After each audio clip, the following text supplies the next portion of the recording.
नमस्कार. आपल्या जमिनीच्या 7-12 उतार्यावर कधीतरी एखादी चूक झालेली असते आणि मग जी डोकेदुखी होते ती आपल्या सगळ्यांनाच माहिती आहे. पण थांबा, यावर एक अगदी प्रभावी उपाय आहे. तो म्हणजे महाराष्ट्र जमीन महसूल संहितेतील कलम 155. आज आपण हेच कलम नेमकं काय आहे आणि ते कसं काम करतं हे एकदम सोप्या भाषेत समजून घेऊया. एक कल्पना करा. आपण बँकेत कर्जासाठी जातो आणि ऐनवेळी कळतं की 7-12वर नावाचं स्पेलिंगच चुकलंय किंवा जमिनीचं क्षेत्रफळ चुकीचं लिहिलेलंय. झालं, एका छोट्याशा अगदी किरकोळ चुकीमुळे आपलं मोठं काम अडकून पडतं. ही जी काही समस्या आहे ना, ती महाराष्ट्रातल्या अनेक जमीन मालकांना लोच भेडसावते. आणि म्हणूनच यावरचा उपाय काय आहे हे जाणून घेणं खूप महत्वाचं आहे. तर पुढच्या काही मिनिटांत आपण काय काय बघणार आहोत. आधी ही समस्या नेमकी काय आहे ते पाहू. मग त्यावरचा उपाय म्हणजे कलम 155. त्याचे नियम काय आहेत आणि हो, आता जी नवीन ऑनलाईन सिस्टीम आली आहे त्यामुळे काय बदललंय हेच सगळं बघू. आणि शेवटी काही महत्त्वाचे मुद्दे आहेत तेही लक्षात घेऊया. काही वर्षांपूर्वीपर्यंत अशी एखादी चूक दुरुस्त करणं म्हणजे काय ते एक दिव्यच होतं. सरकारी कार्यालयांच्या पायऱ्या झिजवाव्या लागायच्या, आपली फाईल कुठे आहे याचा पत्ताच नसायचा. आणि या सगळ्या गोंधळात, या अपारदर्शकतेमुळे भ्रष्टाचारालाही आयती संधी मिळायची. विचार करा, एका सहीसाठी अक्षरशः महिनोन्महिने लागायचे. ही जुनी पद्धत खरंच खूपच त्रासदायक होती. पण याच त्रासावर एक अगदी नेमका कायदेशीर उपाय आहे. तो म्हणजे महाराष्ट्र जमीन महसूल संहिता 1966 मधलं कलम 155. हे कलम खास करून अशा ज्या लिखापढीतील चुका असतात ना, त्या सुधारण्यासाठीच बनवलं गेले आहे. खरं तर हे आपल्यासारख्या नागरिकांसाठी एक खूप शक्तिशाली आणि महत्त्वाचं साधन आहे. आता एक सगळ्यात महत्त्वाचा शब्द समजून घेऊया, लेखन प्रमाद. याचा नेमका अर्थ काय होतो? बघा, अगदी सोप्या भाषेत सांगायचं तर ही लिहिण्यातली किंवा टायपिंगमधली चूक आहे. म्हणजे असं की मूळ आदेश किंवा निर्णय जो आहे तो बरोबर आहे, पण तो कागदावर उतरवताना किंवा कॉम्प्युटरमध्ये भरताना काहीतरी गडबड झाली. ही चूक हक्कात झालेली चूक नाहीये, तर फक्त नोंद करताना झालेली एक चूक आहे, एवढंच. अच्छा, मग आता हे बघूया की या कलमाचा वापर नेमका कुठे करता येतो आणि कुठे नाही. कारण याच्या मर्यादा काय आहेत हे समजून घेणं फार महत्त्वाचं आहे, नाहीतर मोठे गैरसमज होऊ शकतात. तर या कलमाचा वापर करून काय काय दुरुस्त करता येतं? उदाहरणार्थ, समजा नावातलं एखादं अक्षर चुकलंय किंवा कम्प्युटरमध्ये एंट्री करताना काना, मात्रा, वेलांटीमध्ये गडबड झालीय. कधीकधी सर्वे नंबरचा एखादा आकडा इकडे तिकडे होतो किंवा क्षेत्रफळ एकरमधनं हेक्टरमध्ये लिहिताना चूक होते. या सगळ्या चुका मूळ हक्काला अजिबात धक्का लावत नाहीत. त्या फक्त नोंद करताना झालेल्या आपण म्हणू शकतो की मानवी चुका आहेत. म्हणूनच त्यांना लेखन प्रमाद असं म्हणतात आणि त्या या कलमाखाली अगदी सहज दुरुस्त करता येतात. आणि इथे ना एक सगळ्यात मोठा गैरसमज होतो जो आपण टाळायला हवा.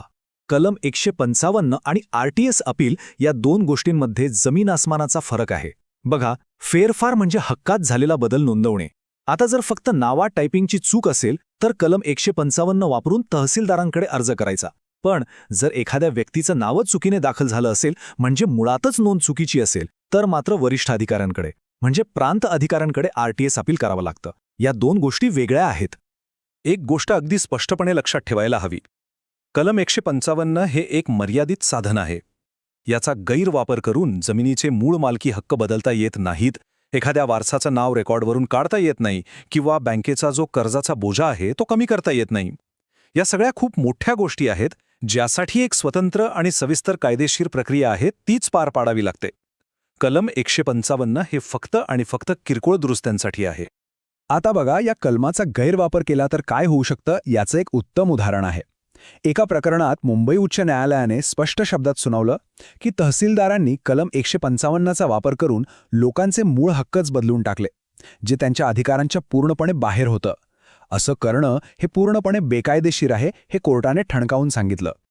आता एक अत्यंत महत्त्वाचा कायदेशीर नियम जो आपण लक्षात घेतलाच पाहिजे.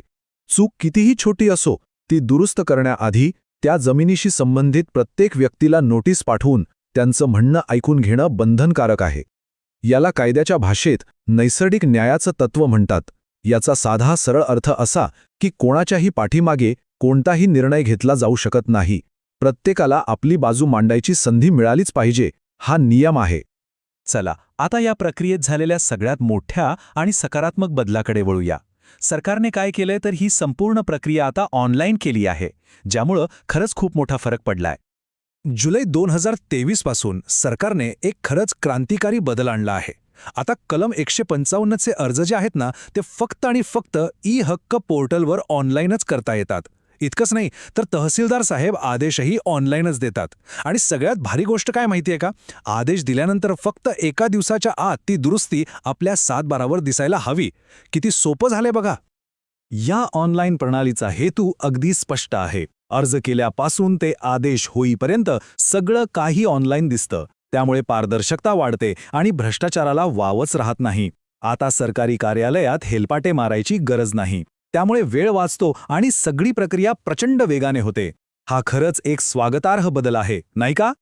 चला तर मग या सगळ्या चर्चेचं सार काय आहे ते पटकन बघूया. आणि हो, शेवटी एका महत्त्वाच्या प्रश्नावर विचार करायला विसरू नका.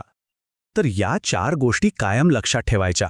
पहिली गोष्ट, कलम 155 हे फक्त टायपिंगच्या किंवा लिखाणाच्या चुकांसाठी आहे, मालकी हक्क बदलायला नाही. दुसरी गोष्ट, जर मूळ नोंद चुकीची असेल तर त्यासाठी RTS अपील हाच योग्य मार्ग आहे. तिसरी गोष्ट, आता सगळी प्रक्रिया ऑनलाईन आहे, त्यामुळे ई-हक्क पोर्टलचाच वापर करायचा. आणि चौथी, कितीही छोटी चूक असली तरी सगळ्यांची बाजू ऐकून घेणं कायद्याने बंधनकारक आहे. हे 4 मुद्दे विसरायचे नाहीत. आणि जाता जाता एक खूपच इंटरेस्टिंग गोष्ट सांगतो.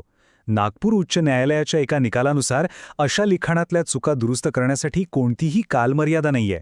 म्हणजे अगदी आपल्या आजोबांच्या काळात झालेली एखादी चूकसुद्धा आज आपण दुरुस्त करण्यासाठी अर्ज करू शकतो. कमाल आहे ना? आणि शेवटी एक विचार, आता सगळं काही ऑनलाईन आणि प्रचंड वेगवान होतंय, हे खरंय. पण या वेगाच्या नादात सगळ्यांना नोटीस देणं, त्यांची सुनावणी घेणं यांसारख्या नैसर्गिक न्यायाच्या तत्वांचं खऱ्या अर्थाने पालन होतंय का? म्हणजे तंत्रज्ञानाच्या वेगामुळे न्यायाच्या मूळ प्रक्रियेलाच कुठे धक्का तर लागत नाहीये ना? हा एक नक्कीच विचार करण्यासारखा मुद्दा आहे. या सुंदर आत्मिक प्रवासात माझ्यासोबत केल्याबद्दल तुमचे खूप खूप धन्यवाद. आणि हे ज्ञान आपल्यापर्यंत पोहोचवणाऱ्या ग्रीन रुद्राक्ष चॅरिटेबल ट्रस्टचे पुन्हा एकदा मनपूर्वक आभार. तुमचा दिवस शुभ असो.